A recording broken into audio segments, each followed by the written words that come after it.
So let's go through the process of placing order online for Saarvasri products. You need to have Saarvasri app downloaded from the Google Play Store. If you haven't downloaded it yet, please do so. If you've downloaded it, this is how the icon is going to look like. And once you click on this one, it takes you to the login page. Click login and type in the ID and password that your upline must have given you. All right.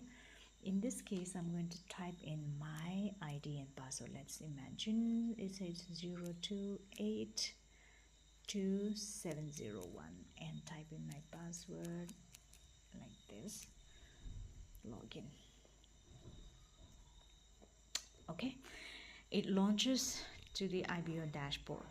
All right, on this, if you look at the bottom of the page, you see 4 icons. You're going to hit the bottom right one, Order Now tab.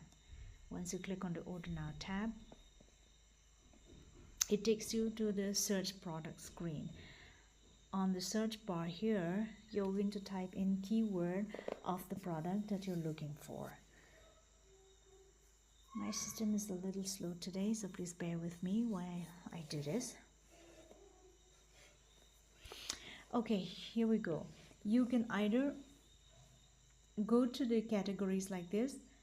Let's say health and wellness, and it loads all of the health and wellness products. All right, sometimes in the app the image doesn't load, and it also takes time to load. So here, for example, if I want to place an order for collagen, for example, right, I select the collagen like this. Okay, and I click on add to cart. The other way to do this is simply type in the keyword of the product that you're searching for. For example, juice. If you're looking for juice, see, the system will give you results of all of the juice available in the store, right? Let's say, for example, I want to place an order for sea buckthorn juice. All right, sea buckthorn with curcumin. I'm going to select that and I click on the add to cart button. Likewise, I click the back button here and I keep searching for the products by typing in the keyword. I want to place an order for face wash, let's say. So I type in the keyword face wash and the system gives me all of the search results. Let's select neem face wash. Okay, and I click on add to cart button. If I want to increase the quantity of my order, I simply hit the plus button here. All right, or if I want to reduce it, I simply hit the minus button and I continue to search the button. I continue to search for products. Now let's say I want to place an order for cream, face cream, so anti-aging, let's say. So I type in the keyword cream and the system gives me results like this. So I select the anti-aging cream, all right, and the system gives me the search result. I click on the add to cart. Now let's imagine that I have added all of the products that I wanted to place an order for. So I click on the go to cart, right? Now on this, you need to make sure of 2 things. Number 1 is the total value of the order. The total value of the order is 3,933. If it is below 2,500, there will be a delivery charge of 100 rupees. Okay. And if your business volume, total BV is not above 500, the system will not allow you to proceed with the order. All right, these are 2 things that you want to make sure you know. So in this case, it's all good. The business volume looks good. The total amount is above 2,500 and there won't be any delivery charge for me. So I'm all good. I click on the checkout button. Okay, on this page, we need to make sure of few things. Number 1 is courier by company is in blue. All right, it means if it is in blue, it is selected. Cool. If I happen to have this pick up from gallery, when I submit the order, the system is not going to the office is not going to send your package through courier. You will be required to pick up your order from the nearest gallery. Okay, so make sure that you choose courier by company. Once you've done that, you need to make sure your address is correct. All right. If your address is not correct, let's say for example, this is just a dummy account and this is just a dummy address also, all right? So let's imagine that the address is not correct. So I'm going to click on edit to make sure to correct to make the necessary correction on my address.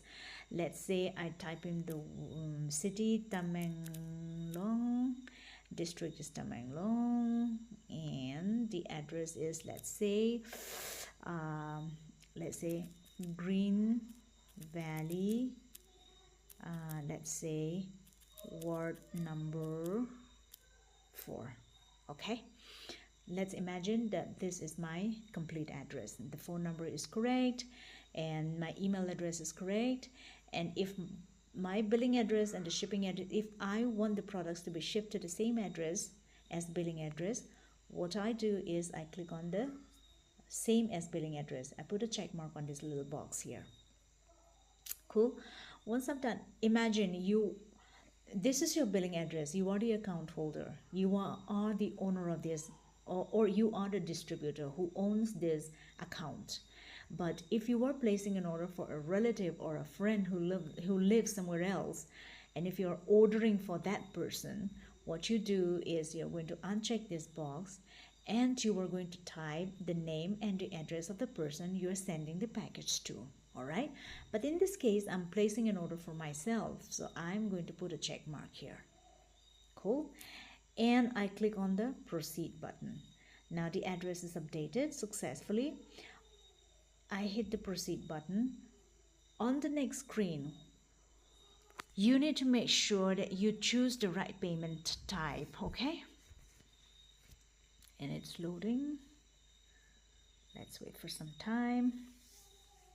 As you notice here, delivery charges is showing 0 because the total order value is above 2,500. If it is below 2,500, the delivery charges will show rupees 100 here. Okay, so here we are going to choose online payment. Okay, once you've chosen online payment, placed order, that's the next tab that you need to hit, and it loads. So once you get to the next screen, this is exactly how it's going to show. Unfortunately, screen recording is not going to capture this information. The app doesn't allow this, capturing this information. That's the reason why I had to take a photograph from another phone. So technically, on this page, you're going to select the kind of payment mode that you want to use. I would generally use pay via UPI. But if you want to use debit card or credit card payment, you can choose the second option. Or if you do net banking, you can choose the third option. Wallet is not something that we use, not at the moment. Okay, so let's imagine, because this is normally what I do. So I'm going to choose the first option, pay via UPI. That's the option that I click. Once I click on that, it takes me to this next page here. So on this, you are going to choose the UPI platform or the app that you use on your phone. I use Google Pay, and so therefore I'm going to click on Google Pay. Once I click on that, I've selected that. What I do is make payment option on the bottom of the screen. All right, and once you do that, the next screen that's going to come up is, it takes you to the Google Pay page. It automatically loads the total amount also on Google Pay. You simply need to key in the UPI pin and confirm the payment, and it processes the payment. All right, just make sure on the next screen you don't hit the back button or reload the page, or don't do anything. Just wait, simply wait for the order to process and load completely. Okay, once you do that, I'm going to show you something now. This is the kind of confirmation that you're going to receive, right? You're going to give a page that says your order confirmed successfully with the order number, and go to home. All right, that's the button that's going to show, and it will also throw up the SMS of payment confirmation as well. Just make sure you get this screen. Until such time you get this screen up, just make sure that you don't click the back button.